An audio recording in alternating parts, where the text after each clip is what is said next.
Okay, so good morning, everyone. My name is Mike Bryan. I'm the Youth Engagement Manager for CyberUp. And today, joining me for a discussion on software security and how it's used in cybersecurity is Dylan Barker, a Senior Security Analyst on the Falcon Complete team at CrowdStrike.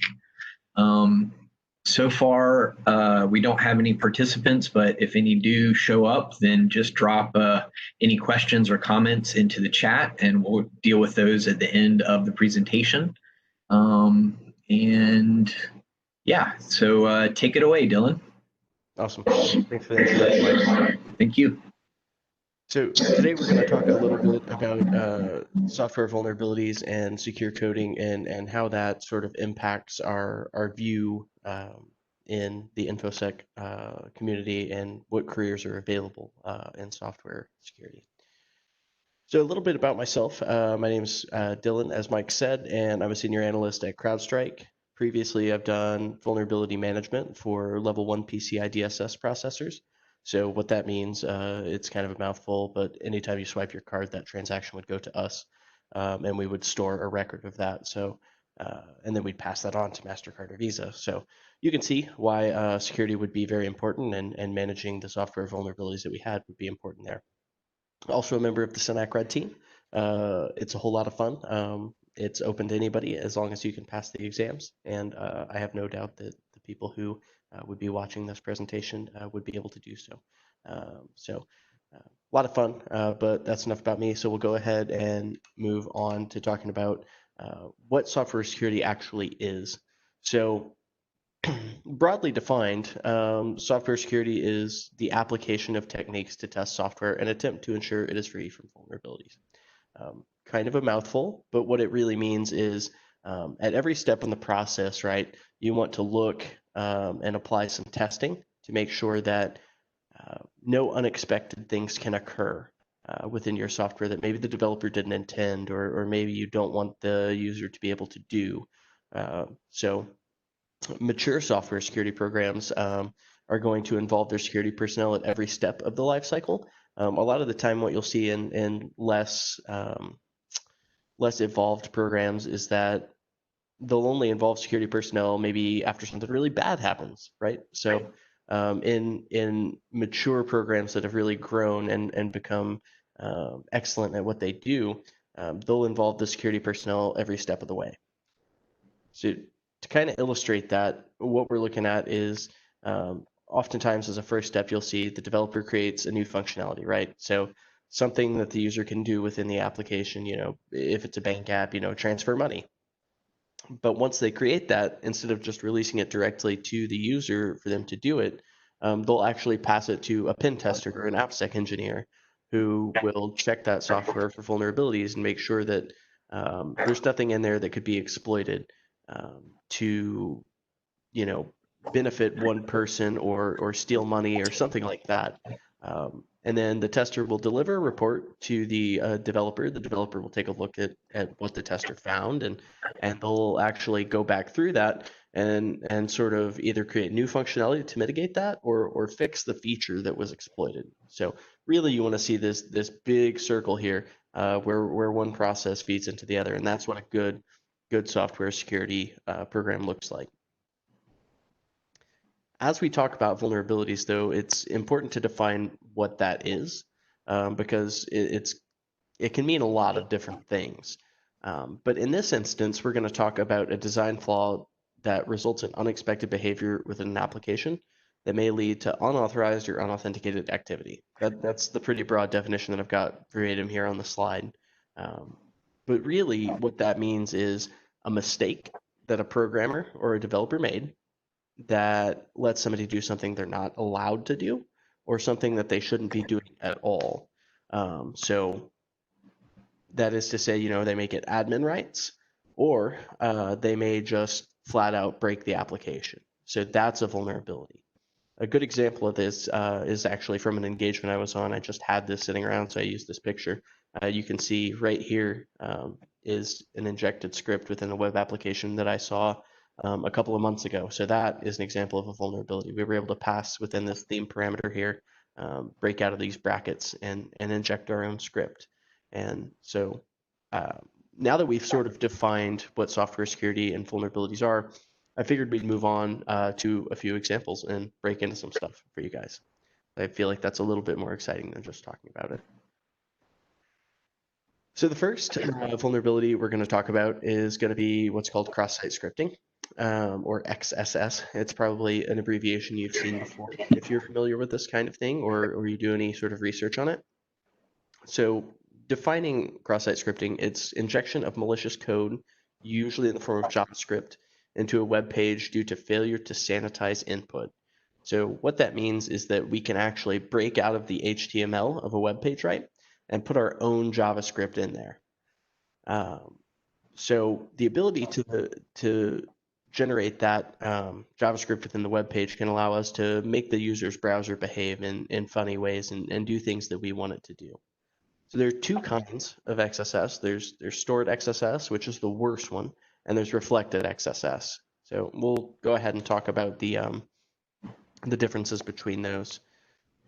The stored is usually in like a comment or an area on the page that is open to user input that's going to be there. So like, let's say I'm on Instagram and I'm leaving a comment, and that comment's posted and I'm able to insert JavaScript in there that executes. That would be stored XSS.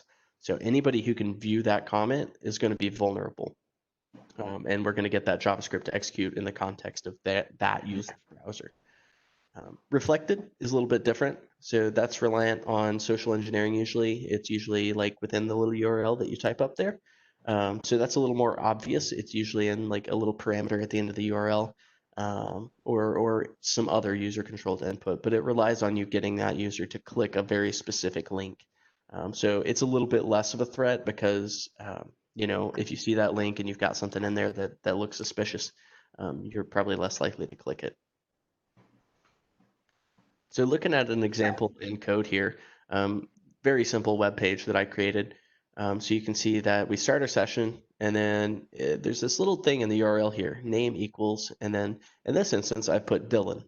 You can see that Dylan is actually reflected in the page here. So this is a great example of reflected XSS because we're reflecting something in the URL in the page. So you can see that we control that name parameter. So we can also pass in code, right? In this instance, I passed in some simple JavaScript to pop up an alert box for 1. So if I were to send this link to somebody, the same thing would happen for them. So you can see why this one's a little bit less of a threat, just because of the fact that you're going to see this in the URL, and it should set off alarm bells in your head at that time. So that's a good example of reflected XSS, though.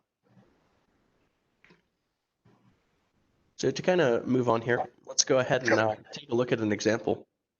So what I've got here for us today is actually a real-world web application. So pretending that we just come across this on a pen test, what I've done is I've inspected the element of this login page. We can actually see logo yetiforce.png. So what I've done with that is I've gone ahead and Googled Yetiforce CRM vulnerability, and it's come up with this. So we've got a persistent XSS vulnerability within comments, companies and accounts, and then in the comments section of a user. And they've actually been kind enough to give us a little proof of concept payload here. So we'll go ahead and get logged into this and see if we can get that to pop for us.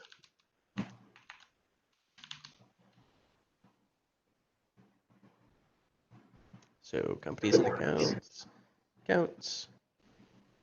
We'll close this out. And it looks like somebody's actually already created us a little test account to do this with. So scroll down and we can see the comments page here. We're going to go ahead and just paste that in there. So let's walk through the payload here really quick. So what we're saying in these tags are image. So we're embedding an image in our comment and saying the source is X, which is not going to work. Usually what you'd have here is a URL, right? And then if it's unable to load the image, we want to alert with the message XSS. So let's just post this comment and see if we're able to get that stored XSS. Okay, So we can see that immediately we've got that JavaScript executing on the page, so we know for a fact that this page is now vulnerable to stored XSS. However, it's not particularly useful to just have this pop up because we don't really gain anything out of that as an attacker. So let's see if we can maybe play with our payload here a little bit and see if we can do something a little different with it. So instead of alerting for just saying XSS, what happens if we do something like this? Replace that with document.cookie. So what document.cookie is it's going to pop up every cookie on the web page or that is associated with this web page. Now, I don't know if you guys are familiar with cookies, but really what they are is they're kind of like a passcode. So after you enter your password, so you don't have to keep entering your password, your browser is given what's called a session ID. And that is used to basically tell the website who you are and what you're authorized to do. So we'll go ahead and post this one and see what that returns. So we get our first one here, and then we get this one, which returns all of the cookies that are associated with this. The one that's of particular interest to us, though, is PHP session ID. So that one right there is used to basically authenticate us as administrator. However, you notice that we're still in a pop-up box here, which is not particularly useful. So if I were to run this attack, on a user, all they would do is see this pop-up box, and that's not going to really help me as an attacker unless I'm standing right behind them, and they might be suspicious of that in general. So what we really need to do is we need to convince the browser to send us this cookie information to an outside server that we control, right? So let's take a look at doing that really quick. And I'm just going to get out of here, and we're going to go grab another payload that I've already created. So it just so happens that I've got an outside server in my control. So we're going to go ahead and sign into that. Now, the first step that we're going to do is we're going to create what's called a netcat listener. If you're not familiar with netcat, what it does is it basically opens up a port and then accepts any traffic that's passed to it. So we're going to set up this listener on port 65535 because this is where we want our cookie to be sent. So we're going to edit the payload that we just used just a little bit, and then we'll just walk through it. So I've pasted it in here. And what we have is sort of the same idea of a payload. So we still got the image, source equals X, so we know that that's going to error out. And we've got on error, and this is where things start to differ. Instead of document.cookie, we've got document.location equals, and then our server on port 65535, and then cookiestealer.php, and then you notice a little parameter here, $C equals, and then we've ended our quote, and then plus document.cookie. So what that's going to look like is when somebody actually views this page, they're going to see they're going to be redirected to our server on the page cookiestealer.php with C, the URL equal to all of the cookies that they have. So we're going to go ahead and just post this. And as soon as we post this, we should see all of the cookies returned to the outside server that we control. And we do. So you can see that we get a get cookiestealer.php with C equal to all of the cookies that are set to that user. So to demonstrate just how bad this really is, what we're going to do is we're going to copy all of these. And let's switch gears a little bit and go to this. So you can see here that I've got a separate tab, and I am not in any way authenticated to this web app. I'm not using a password. I have not logged in here. Over here to the right, what we've got is a tool called Burp Suite. You may be familiar with it, you may not. But what it really allows us to do is intercept any HTTP requests and sort of tamper with the values as we see fit and pass whatever we want. So what we're going to do is we're actually going to intercept a request to the web server here. And we're going to place in the administrator cookie that we just stole and sent to an outside server. And if all goes well, what that should do is absolutely log us in as admin without having to enter any password whatsoever. So we'll go ahead and turn on intercept. And we're going to go ahead and send this request. That's not the one. Okay. So you see the PHP session ID here. We're going to get rid of this one. And we're just going to go ahead and paste in the ones that we stole. And we will forward that request and turn off intercept. And boom. So we are now logged in as admin. Let's go ahead and do that again, because I think it expired just as I did that. So go ahead and, as you can see, paste that in there, replace that session ID, forward it. And yeah, we are logged in as administrator. So that is the real threat of cross-site scripting, is being able to steal those cookies from an arbitrary user and be able to hijack that setting, that session. I apologize. So that's the real threat there. So now that we know about that and know the threat associated with it, how do we fix it? Really, it's pretty simple. You just don't allow the user to enter data types other than what's necessary, right? Does the user really have to be able to embed images? Do they really need to be able to use those angle brackets? Probably not. There's probably not going to be a non-nefarious use to do that. As you can see over here to the right, I've got a good code example of what that would look like fixed. So you should always use the built-in sanitization methods, because they're probably better than anything you're going to come up with on your own. In this case, PHP has filter var, which is going to totally strip out any of those HTML or script tags or anything like that, which is going to make it much more difficult for a user to do that. Now, it's not necessarily perfect, so we should always practice defense in depth, right? So, you may have a web application firewall that tries to intercept these things first, but also, you're going to have this in code that's going to filter that if anything does make it through, your Imperva web application firewall or whatever you have. Very important to make sure that the user is only able to enter what is expected and necessary within the application for that functionality. The next class of vulnerability we're going to look at is actually probably a little more important. It's what's called SQL injection.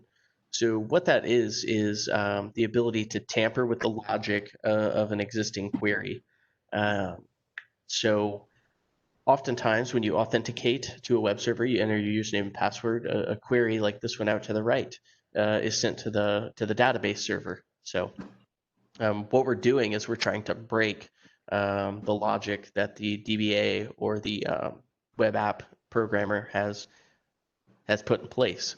It's definitely the most common vulnerability class, regardless of how old SQL is. It's been around forever at this point, but it's still very common. So the impact of being able to break the logic that they've created there is bypassing authentication. So that is to say, being able to log in without a password or just totally bypass the login mechanism. We can also steal data from the SQL DB. And in really bad cases, depending on the configuration of the web server, we may be able to achieve remote code execution. So that is to say, interactively running commands on the server itself, which is obviously very bad. So I've also prepared a little bit of a shorter live demo for you guys on this one. So we'll go ahead and escape out of this and head over to that live demo. So what we have here is an online banking login. This is part of a capture the flag that I created a couple years ago. So we can just go ahead and try and log it in here. And you can see that it's not going to work. So just not going to log in there. Okay.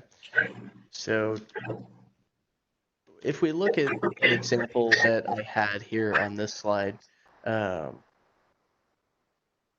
let's go ahead and look at this one.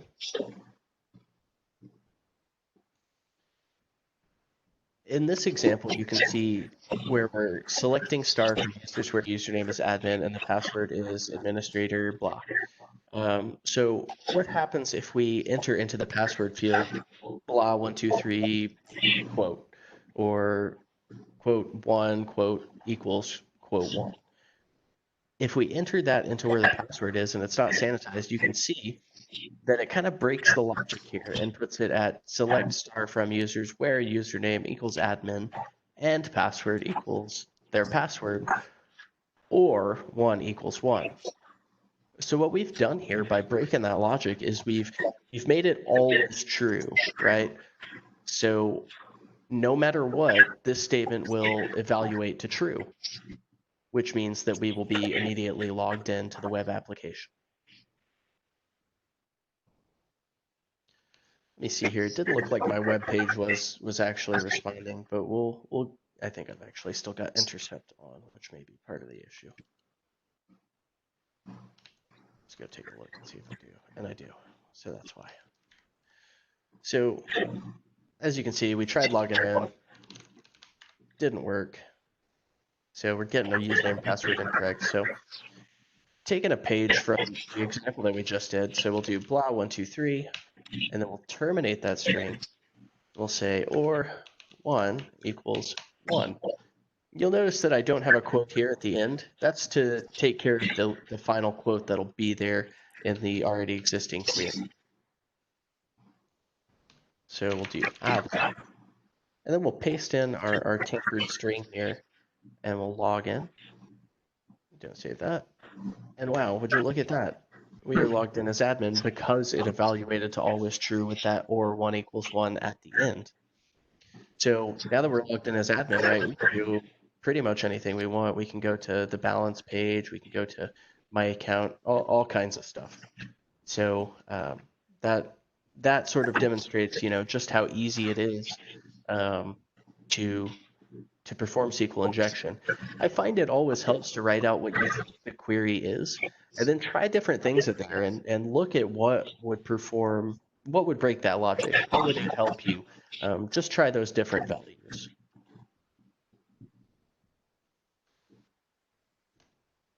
So we'll see if this is going to load again. But while we're waiting on this to load, one thing of note is that you don't always have to do this manually. There's a lot of great tools out there that'll help you with SQL injection. And one of those you can see out here is SQL Map. So SQL Map's pretty great, and I'll just demonstrate for you some of the stuff that we can do with it. So in this case, we'll do SQL Map minus wizard. The wizard mode is going to basically just kind of prompt us through all of it, and we don't really have to worry about the line switches and stuff. So I'll enter our URL. No data, not important. We'll go ahead and say hard. And then we'll say intermediate enumeration. So I'm going to totally against ever doing all because it gets quite slow when you do that. We'll see what it comes back with here. Okay. Post data. Do you want to fill it with random values? Yes. And then, wow. So we've immediately just dumped quite a bit of info here. We can see that we've got 4 different databases. We've got information schema, Harbor Bank users, MySQL, performance schema. So if you're familiar with MySQL at all, you'll know that 3 of these are default, and one of them is really interesting. So we've got Harbor Bank users. So let's say we want to just dump all of this information, because here are the columns, right? So we've got usernames, passwords, and then balance, and a couple of other things here. So let's just see what SQL Map can do to help us with that. So we take a look at the command line switches here. it looks like we can specify the database that we want to enumerate. So we'll definitely use that for Harbor Bank users. And then we could actually dump all of the table entries. So that's pretty handy. So let's go ahead and see what SQL map will return if we do that.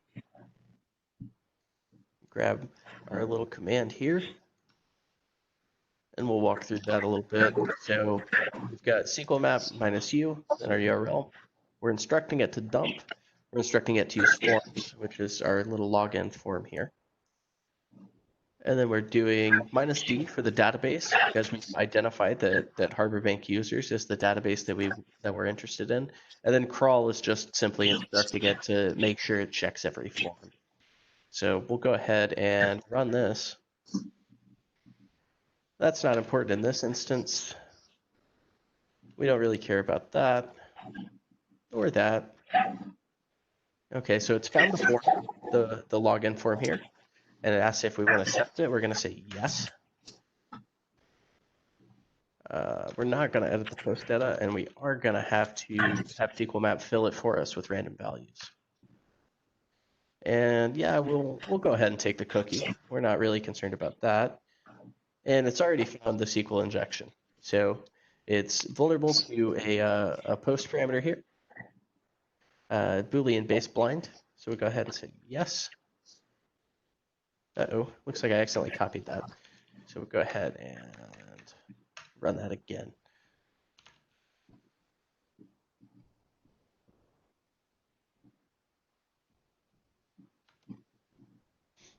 May take a minute.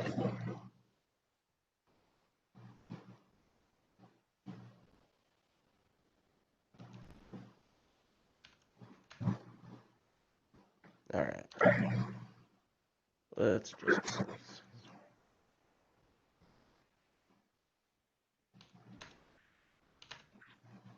All right, so it's found the form.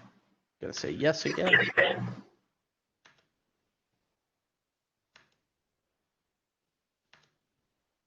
Yes, we do choose that SQL injection that's found. And you can see that it has dumped all of the data in that database. So we have usernames, passwords. Looks like Steve here has quite a lot of money and quite a complex password. Matter of fact, everybody's got a complex password. So we'll just take Steve's password here that we've got in the SQL map. We'll just log right in. And you know what? Let's go take a look at his account balance. So Steve's got 92 grand. So we're just gonna take Steve. We're gonna take all of his money. We're just gonna transfer it straight to admin. I joke, but you see the idea is that you can steal this information, you can grab the passwords, and you can do, you know, whatever you want with it, right? We've got full access to this guy's bank account at this point. So that's really the impact of SQL injection, is that you can dump the database, you can just bypass login and log in with whoever you want. In that case, if we had just entered Steve and then put in our password, tampered with password that broke the logic, we would have logged in as him anyway and not even needed the password because that form was so poorly coded. So what's the root cause? Much like XSS, the root cause is failure to sanitize special strings from queries, right? So that is to say, you know, if you've got special characters like dollar signs, single quotes, pound signs, hashtags, semicolons, things like that, and you're allowing the user to pass those into your web application as part of a query, that's going to be bad, right? That's going to break. That's an opportunity for somebody to inject and break your logic. Additionally, highly generic manipulatable queries, so things with like select star from, you should pretty much never use that. It makes a lot more sense to do a select user from or something of that nature. So here we've got a fixed version of that web application.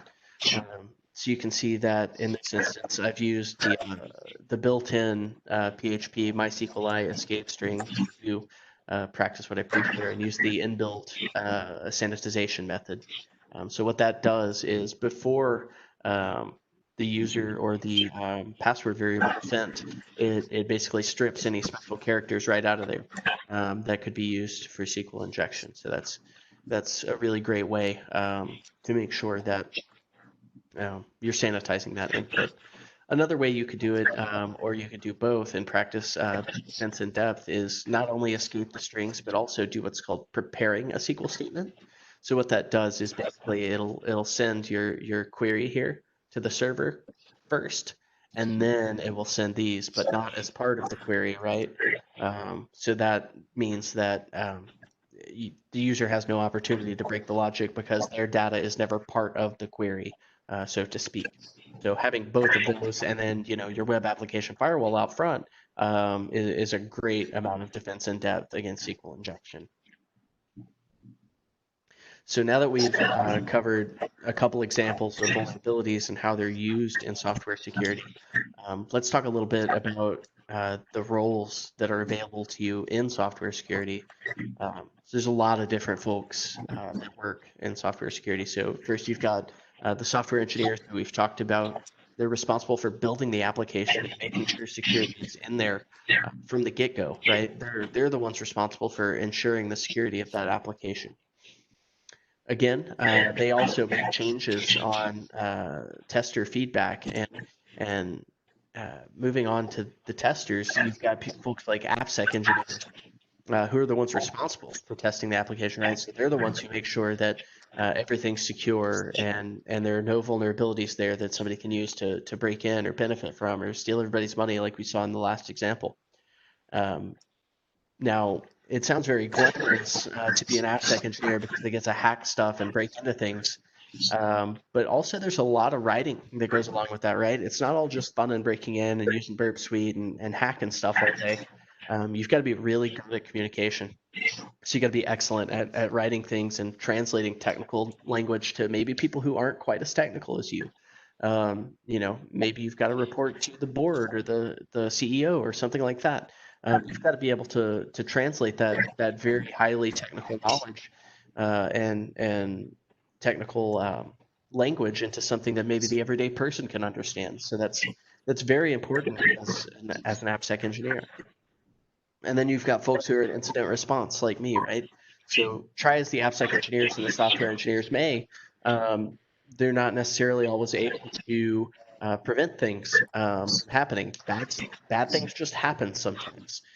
So we use data called telemetry to investigate breaches based on exploited software. So we go back and we use digital forensics to find out who broke in, why did they break in, what did they take when they broke in, what vulnerabilities were exploited, how can we prevent this in the future, things like that. And we prepare all of that and send it off. And sometimes it even involves kicking them out, because they may still be there. So that's another option, digital forensics and incident response. So this is a question that comes up a lot, who should work in these software security roles? And I strongly believe that anybody can do it. The only thing that is required of you is a passion for learning, right? You've got to be willing to learn new things and stay up to date. I've got a couple other things on here, like an analytical mindset and things like that, ability to think laterally. But the only thing that's required of you is really that you've got a passion for learning and that you want to learn how to do these things and how to be analytical and how to think laterally. Because I don't think anybody's born knowing these things or necessarily even being talented at them, right? As long as you have a passion for learning, you'll be fine. Again, I've got communication is key because it's really important that you be able to sort of communicate the findings that you have and be able to talk with people and talk with the stakeholders in the application. So that is to say, the developers, the users, the people who profit from it, things like that. But again, that's something that you can learn. You don't have to be good at it right now. As a matter of fact, I've always I've not always been good at communicating. In the first couple of years of my career, I had a lot of trouble with it, but it's something that you can work on and you can get better at. So really, again, the only thing that's required of you is a passion, passion for the field, and a passion for learning new things.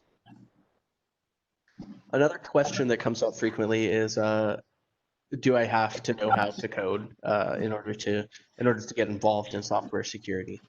The answer is a little more complex than just yes or no, but the short answer is no, right? You don't have to know how to code, but the caveat to that is you will know how to code, um, which is a little confusing. But what I mean by that is you don't have to know to get started, but I think you'll find as you study more of these vulnerabilities and things, you're going to get quite good at recognizing what's wrong in code, and you may get quite good at knowing how to code as a result of looking at vulnerabilities and knowing what's wrong. Now, you don't have to be the world's foremost JavaScript developer or PHP developer in order to get involved in software security. As a matter of fact, I knew zero code when I got started, and I knew zero code when I went through and started my OSCP. But I've gotten quite good, as a result of that. I'm quite good at Python now, and so on and so forth. So you don't have to know how to code to start. But I have full faith and confidence that if you get involved in this field, that you will eventually learn quite a bit of code. Now here I've put up a couple of resources. There are several great websites, for anybody who's really interested in getting started in this stuff. So OWASP.org, the Open Web Application Security Project. They're a great organization. I've used them many, many times in my career. You've got things like cheat sheets out there. The OWASP Top 10. I strongly recommend taking a look at those. Those will tell you the top 10 vulnerabilities this year. It's a very useful resource, and I highly recommend checking it out. You've also got Hack the Box at hackthebox.eu. Probably not really a beginner resource, but if you're feeling fairly intermediate, it's a great place to get started. There's a lot of stuff on there for you to practice your application security and penetration testing skills, and it'll really help you understand, what could go wrong and what does often go wrong for developers and systems administrators. Kind of a more beginner resource is Over the Wire. That one I highly recommend if you're just getting started. There's a ton of stuff there, a ton of levels for you to go through and really practice some of the fundamentals of software security and sort of build that lateral thinking mindset. So definitely check out Over the Wire. And last but not least, of course, is Cybrary at cybrary.it. There's a ton of courses there that you can take to get you prepped for software security. But additionally, this list is not exhaustive, right? So there's courses out there on YouTube, Udemy, all kinds of stuff. If you just Google, maybe just software security or vulnerabilities or how to become an AppSec engineer or how to become a penetration tester, there's going to be a ton of resources out there. But these are the ones that I've used, and I think they're really quite good. So. I appreciate everybody's time. So, Mike, I'll go ahead and hand it back over to you, I guess, for our Q&A. Great. Thank you very much, Dylan. That was very informative. I think that everybody that watches that will learn a lot about software security. So we don't have any questions. So instead, I'm just going to plug our Power Up Cyber Games. This cybersecurity youth competition series starts in October, or the cutoff date is October 9th. We have some more upcoming webinars for the next 4 weeks. We'll have network traffic analysis, log analysis, Linux, and then cryptography. And please find us on our social media online. On LinkedIn, we're CyberUp. On Facebook, we're CyberUp. And Instagram and Twitter, we are at WeCyberUp.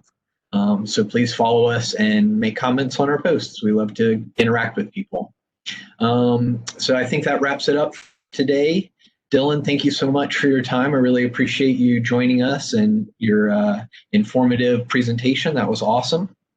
So thank you very much again, and have a nice day. And we will talk to you sometime soon. Thanks. Thanks.